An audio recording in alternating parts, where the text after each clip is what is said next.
ওই টেবিলে বসে থেকে চেষ্টা করব যে কতখানি আমি বলেছি আমার মেধা দিয়ে বেস্ট ইউটিলাইজ করা, দেশের বাইরে কত বেশি পরিমাণ খেলতে পারে তারা, প্লেয়াররা কত ভালো ফ্যাসিলিটিগুলো পায়। রাজশাহীর ক্রিকেট কালচার কিন্তু অনেক বড়, এখান থেকে প্রচুর প্লেয়ার ন্যাশনাল টিমে খেলে এবং রাজশাহী কী করে লিগ করা যায় চেষ্টা করব, সেখান থেকে বসে কীভাবে হেল্প করা যায়, বিভাগীয় টুর্নামেন্টগুলো কীভাবে করা যায়, অনেক পরিকল্পনা আছে। বাট আমি বলবো যে সময়ের সাথে এটা আগাতে থাকবে।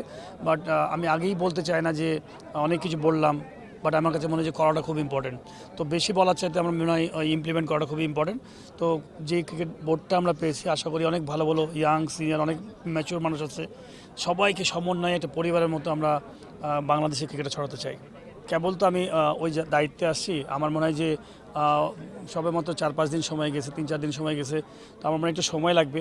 তো হাই পারফরমেন্স আমি এতদিন মাঠের বাইরেই কাজ করেছি, ওই টেবিলে বসে থেকে চেষ্টা করব যে কতখানি আমি বলেছি আমার মেধা দিয়ে বেস্ট ইউটিলাইজ করা, কতখানি হাই পারফরমেন্স থেকে ম্যাক্সিমাম প্লেয়ারাই সব আলটিমেটলি ন্যাশনাল টিমে যায়। তো চেষ্টা করবো হাই পারফরমেন্স ইউনিটকে কত স্ট্রং করা যায়, যেন তারা দেশের বাইরে কত বেশি পরিমাণ খেলতে পারে, তারা প্লেয়াররা কত ভালো ফ্যাসিলিটিগুলো পায়, সব কিছু চেক অ্যান্ড ব্যালেন্স করা সুন্দরভাবে। আমি মনে করি যে যেন মানুষ প্রাউডলি ফিল করতে পারে যে না, এই ব্যক্তিটাকে যে ভোটে আসছে নির্বাচনে হয়ে ইনি যে আগে যে কথাগুলো বলতেন সেই কাজগুলো ঠিকমতো করছেন।